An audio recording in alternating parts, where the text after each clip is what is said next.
अस्सलाम वालेकुम। उम्मीद है कि आप सब खैरियत से होंगे। आप देख रहे हैं मेरा यूट्यूब चैनल हमज़ा सिद्दीकी। पाकिस्तान में एक बार दोबारा मेला सज गया और इस बार सियासत का ही सजा है। सिर्फ़ इसमें इलेक्शन के बजाय अब हुकूमत बनाने वाला मरहला शुरू हो गया। तो मैंने सोचा इसी पे सबसे पहले हम बात करेंगे और आपको बताएँगे कि आज क्या हुआ है और पूरे दिन जो चीज़ें चली हैं उसमें आज आसिफ अली ज़रदारी, शहबाज़ शरीफ, खालिद मकबूल सिद्दीकी और दीगर रहनुमा जो हैं एक टेबल पे बैठ गए और इन्होंने वफ़ाक़ी हुकूमत बनाने का फ़ैसला कर लिया। दूसरी जानिब इमरान खान ने ये ऐलान किया है कि नून लीग, पीपल्स पार्टी और एमकेएम जो है इनसे जो है इत्तेहाद नहीं होगा हुकूमत बनाने में।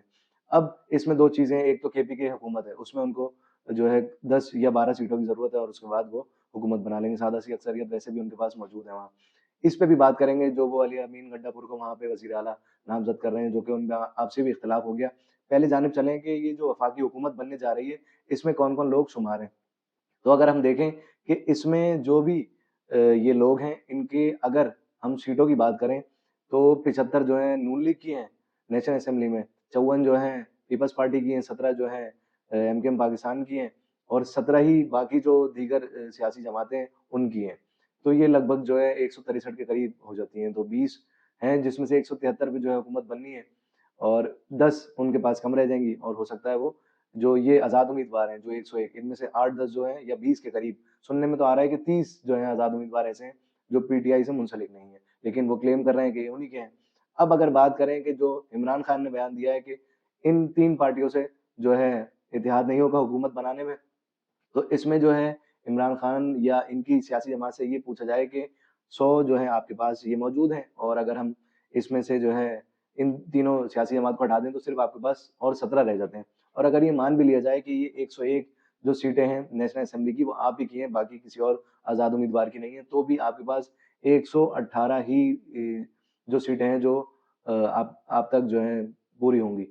तो अब आप इसमें बताएँ कि वो जो 118 के बाद जो 173 तक जो है सीटें होनी चाहिए, उसके लिए आप क्या करेंगे? यही तीनों जमातें हैं जिनके पास एक अक्सरियत है और उसके बाद जो हुकूमत बन सकती है। अब इन तीनों जो है सियासी जमातों ने जो है ये फैसला कर लिया और बाकी भी सियासी जमातों ने कि इनके साथ मिलेंगे। अब अगर आप बात करते हैं कि एमडब्ल्यूएम ने आपका साथ दिया है या जेयूआई ने, तो इनकी 1-1, 2-2 सीटें ही हैं, ज़्यादा तो नहीं है नेशनल असेंबली में। और इसके बाद अगर हम बात करें केपीके की, तो इसमें जो है आपने अली अमीन गंडापुर को जो है नामज़द किया है, जिसमें आपके आपसी लोगों को भी इस चीज़ पे इख्तिलाफ है कि अली अमीन गंडापुर को वज़ीर आला की सीट नहीं देनी चाहिए। उसकी वजह ये है, वहाँ से भी और दीगर सियासी जमातों से या अगर हम सहाफ़ियों को देखें या दीगर और लोगों को देखें, तो उन सारी जगहों पे यही पता चल रहा है कि एक तो ये ज़बान दराज़ हैं और 9 मई के मामले में मुलव्विस थे। उसके बाद अगर हम देखें तो इनकी जो सियासत रही है, वो एक नाज़ेबा अल्फ़ाज़ और बाकी इसी तरह की चीज़ों पे मुश्तमिल रही है। दूसरा ये कि आप ही के दौर हुकूमत में इन्हीं का एक कज़न था, जिसने जो है एक औरत को बराना किया और उसकी इस्मत दरी करते हुए उसको रोड पे भी भगाया और नचाया। तो ये खबरें जो हैं आपके ये जो अली अमीन गंडापुर हैं, इनके इर्द-गिर्द मंडला रही हैं। तो एक बार फिर आप सारी तोपों का रुख अपनी तरफ कर रहे हैं।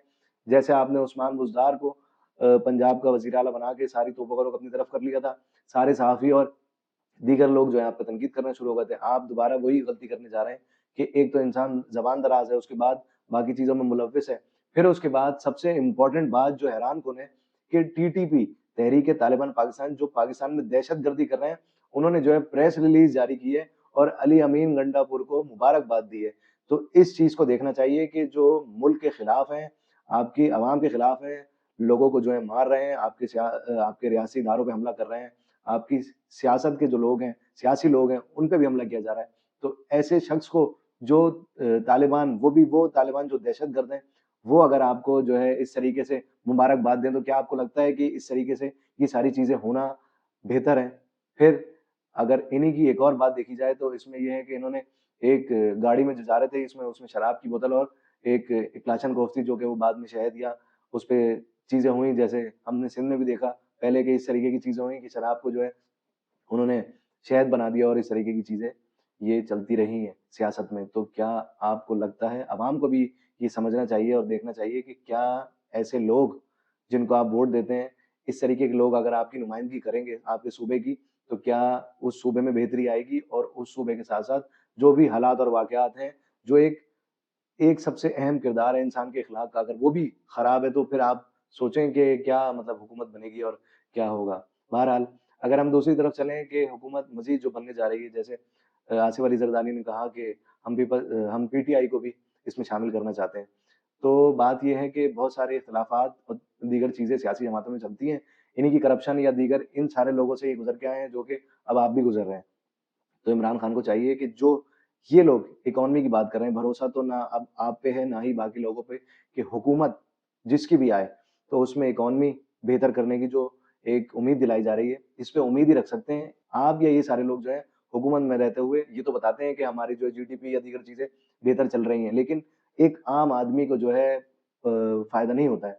तो ये कहना तो बेकार ही होगा कि आपकी हुकूमत आए या इनकी आए, तो ये एकदम जो है चीज़ें बेहतर की तरफ चली जाएँ। इन्होंने एक उम्मीद ज़रूर दिलाई है, तो अगर इस उम्मीद में आप भी शामिल हो जाएँ, तो ये उम्मीद हो सकता है कि जो माशी बहरान है, अगर सियासी इस्तेहकाम आ जाए और आप सब, जो कि मुश्किल है बहुत, अगर आप सब बैठ जाएँ एक साथ और उसके बाद जब हुकूमत बने और वो जो हुकूमत चले, उस हुकूमत में अगर माशी बहरान से आप निकल आएँ, तो फिर जो आप अपनी सियासी जंग लड़ रहे हैं, वो लड़ते रहें, अवाम भी आपके साथ खड़े हो और बाकी चीज़ें जो जो भी चल रही हैं या पहले हुई हैं, उनको भुला के आपको चाहिए कि पहले भी जैसे आप नून लीग या पीपल्स पार्टी के साथ बैठे हैं, तो इस बार भी बैठ के देखें, क्योंकि जो आप नज़रिया या दीगर चीज़ें पेश कर रहे हैं, यही सारी चीज़ें ये लोग भी पेश कर रहे होते हैं। लेकिन बस अवाम और आपके वो जो करीबी लोग हैं, उनका मसला है कि वो आपके फैसले का इंतज़ार करते हैं।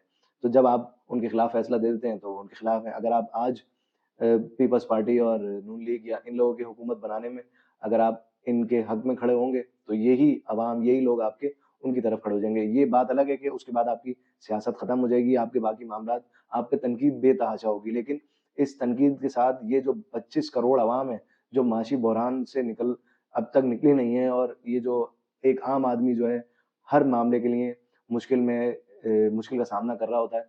तो इस चीज़ को चाहिए कि आप लोग देखें और जैसे इन लोगों ने बड़ेपन का इज़हार किया, आप भी इज़हार करें। वो एक अलग है कि किसके दिल में क्या बात है, और ये सियासी लोग हैं और सियासत जो है इसी तरीके से होती है।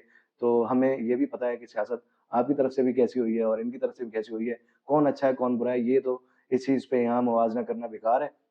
और दूसरी बात ये कि अगर हम अपनी बात करें और ये देखें, तो इसमें बेहतर जो इंटेलेक्चुअल हैं या दीगर जो सहाफ़ी हैं या तज्ज़ियाकार हैं, उनका कहना यही है कि यही बेहतर हल है कि आप सब साथ बैठें। उसके बाद अगर हम आगे बात करते हैं कि इसी के साथ पाकिस्तान में जो 20-25 दिन है, उसमें जो दीगर चीज़ होनी है, उसमें यही आ रहा है कि नून लीग जो है हुकूमत बना रही है, और पंजाब पंजाब की जो हुकूमत बनने जा रही है, वो नून लीग की है। और शहबाज शरीफ साहब ने ऐलान किया है कि मरियम नवाज़ जो है वहाँ की वज़ीर आला होंगी।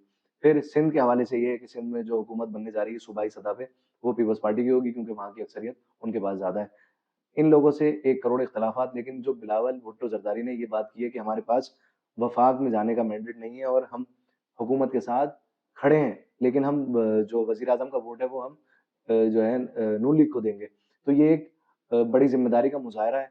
एज़ पर टू अगर हम बात करें पॉलिटिकल साइंस या जो सियासी लोग हैं, इल्म सियासियात के लोग हैं, जो इस सियासत को पढ़ते हैं या लिखते हैं, उन सारे लोगों का इस बयान पे बहुत बेहतरीन जो है सराहा गया है, क्योंकि यही एक ज़िम्मेदारी का मुज़ाहरा है कि सियासी लोगों को कहा जाता है कि आप मफ़ाहमत से चलें, ना कि लड़ाई से। हमारे यहाँ जो सियासत होती है, वो जंग की बिना पे होती है। वो कोई भी हो, वो सियासत इसी तरीके से करते हैं। नून लीग लें, अगर नून लीग और अगर हम पीटीआई की बात करें, तो जब इनकी हुकूमत आई है, तो जो अपोज़िशन है, उसको जो है इन्होंने एक दीवार की तरफ जो है लगाया गया है। तो ये बात मानने वाली है कि पीटीआई आए और ये नून लीग आए, तो ये लोग इस तरीके की हरकत कर चुके हैं पहले भी, और एक जो है जाबिर तौर पे जो है इस तरीके से हुकूमत की गई है, तो ये चीज़ नहीं होनी चाहिए।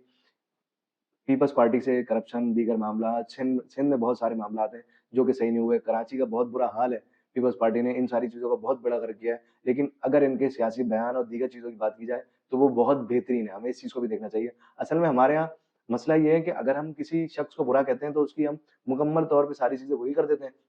और जिसकी हम अच्छी कहते हैं, उसकी हम हर चीज़ जो है अच्छी कर देते हैं। तो ये नहीं होना चाहिए, हमें जो है मुवाज़ना करना चाहिए, और हमें सही और गलत जहाँ पे ये हुकूमत जो आने वाली है, अब उसमें इमरान खान हो या नहीं हो या बाकी लोग हों, हमें अच्छे कामों की तारीफ़ करनी चाहिए और बुरे कामों पे तनकीद करनी चाहिए। अवाम की भी ज़िम्मेदारी होनी चाहिए कि जो बुरा काम हो उस पे तनकीद करें, जो अच्छा काम हो उसकी वाह-वाह की जाए, या उस पे जो है ये जवाब ज़रूर दिया जाए कि ये बेहतर इक़दाम है, अगर सपोर्ट नहीं भी करें। तो उम्मीद है कि आपको ये वीडियो समझ आई होगी। शुक्रिया।